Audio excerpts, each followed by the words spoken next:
Israel যুক্তরাষ্ট্রের হামলায় ইরানের শীর্ষ নেতৃত্বে বড় ধাক্কার খবর নিশ্চিত করেছে তেহরান। সর্বোচ্চ নেতা আয়াতুল্লাহ আলী খামেনির পর এবার ইসরায়েলি লক্ষ্যভেদী হামলায় প্রাণ হারালেন দেশটির প্রভাবশালী নিরাপত্তা প্রধান আলী লারিজানি।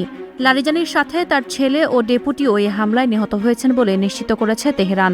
একই দিনে বাসিজ বাহিনীর কমান্ডার গোলাম রেজা সোলাইমানিও আমেরিকান জায়নিস্ট শত্রুদের হামলায় শাহাদাত বরণ করেছেন বলে জানিয়েছে আইআরজিসি। এই শীর্ষ নেতাদের রক্ত বৃথা যেতে না দেওয়ার অঙ্গীকার করেছিলেন ইরানি সেনাপ্রধান। তার সেই হুঁশিয়ারির কয়েক ঘণ্টার মধ্যে তেল আবিবের আকাশে দেখা যায় আগুনের লেলিহান শিখা। প্রথমবারের মতো ক্লাস্টার ওয়ারহেড বা গুচ্ছ বোমাযুক্ত ক্ষেপণাস্ত্র ব্যবহার করে ইসরায়েলের জনবহুল এলাকায় আঘাত হেনেছে তেহরান।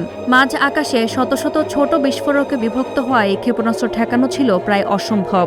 এই হামলায় তেল আবিবে অন্তত 2 জন নিহত হয়েছেন, যা নিয়ে ইসরায়েলি ভূখণ্ডে নিহতের সংখ্যা বেড়ে দাঁড়িয়েছে 14 জনে।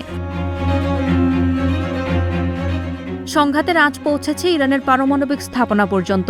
আন্তর্জাতিক পরমাণু শক্তি সংস্থা জানিয়েছে, ইরানের বুশেহর পারমাণবিক বিদ্যুৎ কেন্দ্রের কাছে একটি ক্ষেপণাস্ত্র আঘাত হেনেছে, যদিও এতে কোনো তেজস্ক্রিয়তা ছড়ায়নি। তবে আইএই এর প্রধান রাফাইল গ্রোসি পারমাণবিক দুর্ঘটনার ঝুঁকি এড়াতে সব পক্ষকে সর্বোচ্চ সংযম প্রদর্শনের আহ্বান জানিয়েছেন।